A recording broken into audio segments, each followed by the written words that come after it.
Ballast.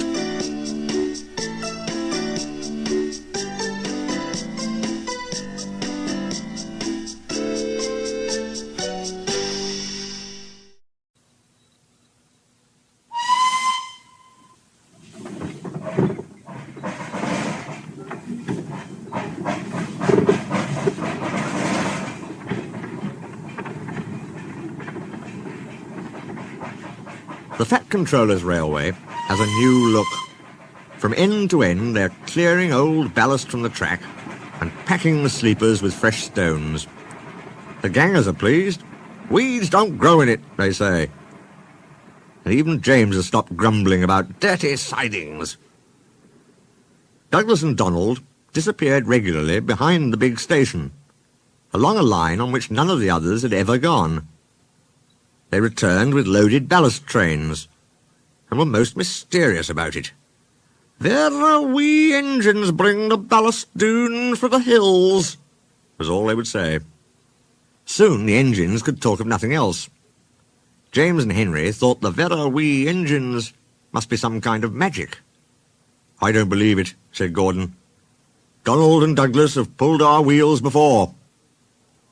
But Duck wanted to see for himself, so he asked permission to take some trucks. When he arrived, he was told to push them under the chute. This was like a tunnel made of steel girders. On top of it stood some queer-looking trucks. "What do you think of our chute?" said a voice. "Good, innit?"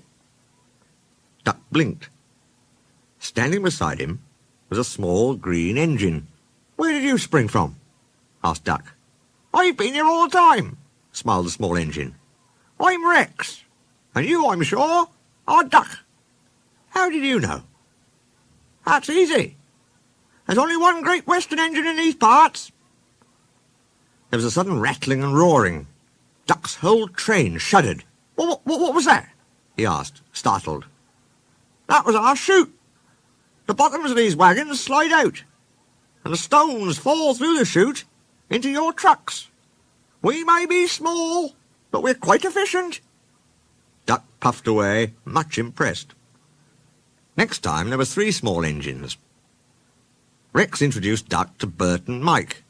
"As you can see," he went on, "the small controller's given us different coats." "Silly nonsense," grumbled Mike. "I like being blue," protested Bert. "It's all right for you," fumed Mike, "but not for me. Passengers'll say I look like a pillar box." "Shocking," said Rex, and winked at Duck. "Consider my feelings. When we were both green, passengers kept calling me Mike." You, spluttered Mike. "Stow it, you two," said Bert. "Ducky," went on, "have you seen our coaches?" "Where are they?" asked Duck. "Over there," said Bert. "But they're they're not like ours," he finished lamely. Rex smiled. "I agree. They are like trucks. But they behave surprisingly well." "Says you," put in Mike rudely. "They're all right," said Bert, "if you treat 'em right. Besides, passengers like 'em. They won't use cupboards on a fine day.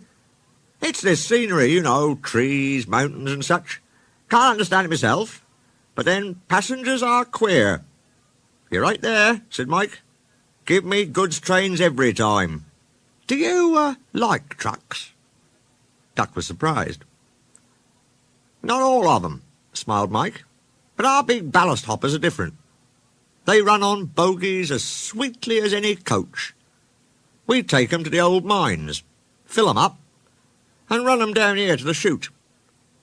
The men pull some levers and the whole lot's unloaded before you can say small controller. No trouble at all."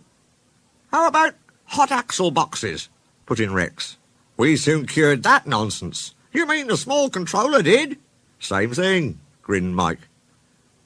Duck chuckled delightedly. Rex and Mike loved teasing each other. "I can't understand," said Duck, "why I've never heard about you before." The small engines all answered at once. "We've only just come from our railway in England, which closed. Your Fat Controller asked us to come and fetch ballast for him, and he said he'd bring us plenty of passengers too." "Haven't you had passengers before?" asked Duck. "Only in England. It's our first season here. Oh, promised Duck. Then I'll bring you lots. Goodbye, goodbye. And he puffed excitedly away to see about it.